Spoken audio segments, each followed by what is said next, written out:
Hello dear students, today in this class we will discuss about modal verbs. Modal verbs are those helping verbs which express the mode or manner of the action indicated by the main verb.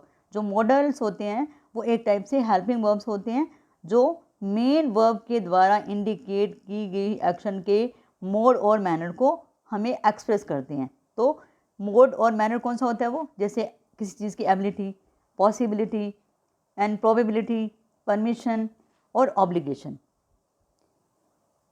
Here are some modal verbs like can, could, shall, should, will, would, may, might or must. And here we will see the function of the modal auxiliary verbs. So firstly we will talk about can or could. Can is used for ability. Ability means कुछ काम करने के लिए कि आप उस काम को कर सकते हो. And I can complete this work. And request के लिए can I use your pen for permission? You can use my pen. And possibility, this can be done in a few hours. यहाँ पे possibility है कि ये काम कुछ घंटों में हो सकता है, हो भी सकता है और नहीं भी हो सकता, तो यहाँ पे उसकी एक possibility है. And prohibition means किसी चीज़ को मना करने के लिए, you cannot play here. Now could is also used for ability but it is used for the past. Ability means जो पहले की ability है, जैसे I could do this if I were not blind. मैं ये काम कर सकती थी अगर मैं blind ना होती. जैसे हम पहले की एबिलिटी के लिए यूज़ करते हैं, जैसे I could run very fast when I was young और in my childhood I could climb the trees. तो यहाँ पे आप पुरानी बातें करते हो, जब पिछली बात के बारे में अपनी एबिलिटी बताते हो तो उस टाइम में हम कुड का यूज़ करते हैं.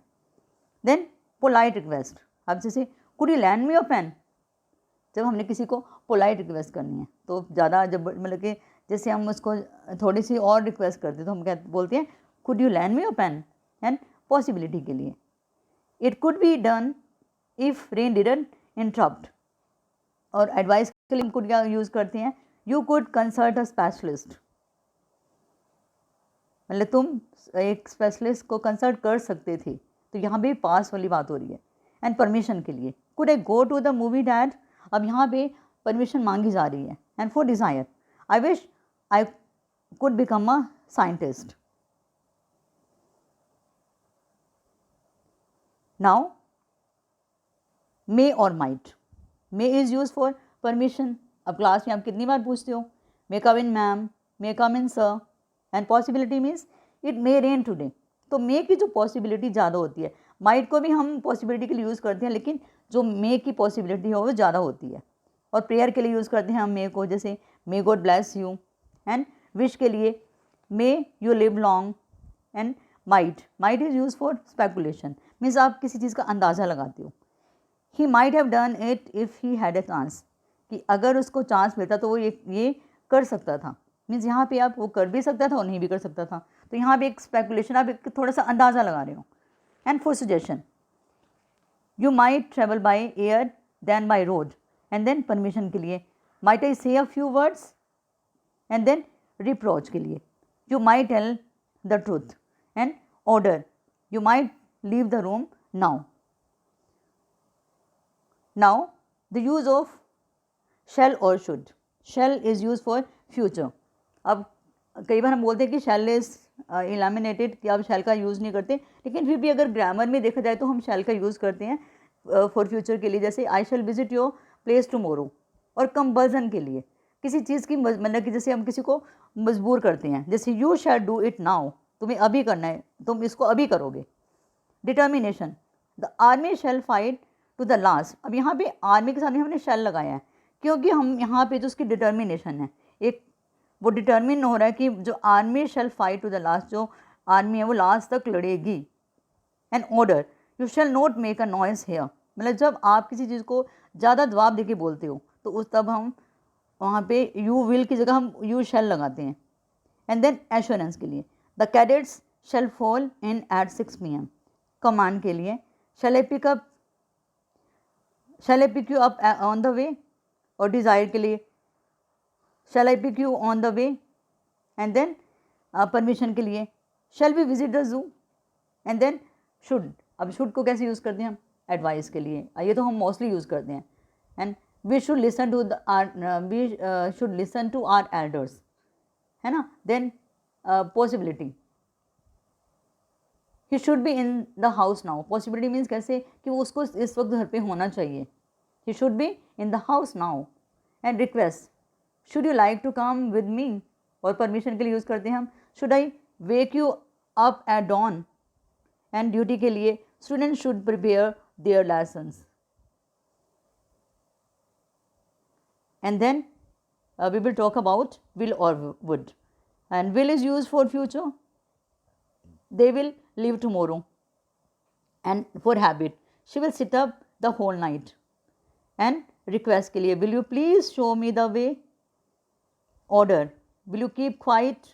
जैसे अब will you keep quiet, आप उसको order दे रहे हो. And promise, I will teach you the guitar.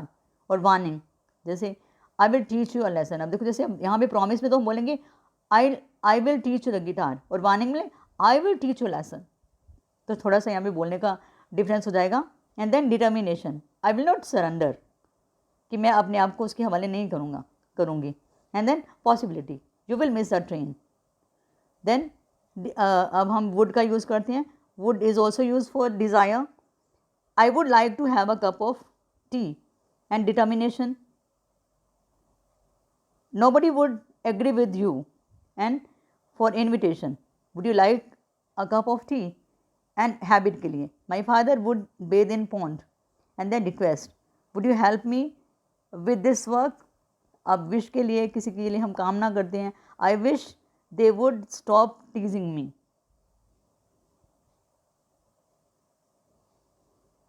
Then must और ought to. must होते जैसे सर्टेनिटी के लिए, पक्का काम, हम किसी मतलब उसके आगे तो कोई ना है ही नहीं, मतलब आपने पक्का करना है इस काम को. And you must come before sunset. And enquire, must you go now. For making promise, I must be loyal to my country. अब यहाँ पे प्रॉमिस किया जा रहा है कि I must be loyal to my country. And determination, I must pay up my डेब्ट. And definite means कोई चीज़ पक्की है, पूरी तरह से निश्चित है, जैसे every man must die. And obligation, Kush must finish his task, means उसके ऊपर ही पूरी ऑब्लिगेशन है कि उसको ये काम करना है. And prohibition, you must not smoke. And then ought to use करते हैं हम ड्यूटी के लिए, you ought to help the poor. और ऑट टू हम पॉसिबिलिटी के लिए भी यूज़ करते हैं. And he ought to have reached the airport by now. And then dare, तो डेयर भी होती है जो मॉडल वर्ब होते हैं. डेयर मीन्स जैसे अब हम इसको प्रिंसिपल वर्ब के यूज़ में कि जब उसके फॉर्म में यूज़ करते हैं तो हम बोलते हैं आई डेयर यू, मीन्स मैं तुम्हें चुनौती देती हूँ. एंड देन ऑक्सिलरी वर्ब में he dare not to tell me lies, कि उसकी इतनी हिम्मत नहीं है कि मेरे आगे झूठ बोले. एंड नीड के लिए प्रिंसिपल वर्ब, जब हम इसको as a principal verb use करेंगे तो हम बोलेंगे आई नीड योर हेल्प. लेकिन जब हम इसको ऑक्सिलरी वर्ब में यूज़ करेंगे तो बोलेंगे हम ही नीड नॉट गो देयर, उसको वहाँ भी जाने की ज़रूरत नहीं है. और यूज़ टू, जो यूज़ टू है उसको हम जब ऑक्सिलरी वर्ब में यूज़ करते हैं तो हम कैसे यूज़ करेंगे. The penguins are use to cold climate, जो पेंगुइन्स होते हैं वो कोल्ड क्लाइमेट में रहने के आदी होते हैं. So this was all about the modal verbs and I hope you will understand them.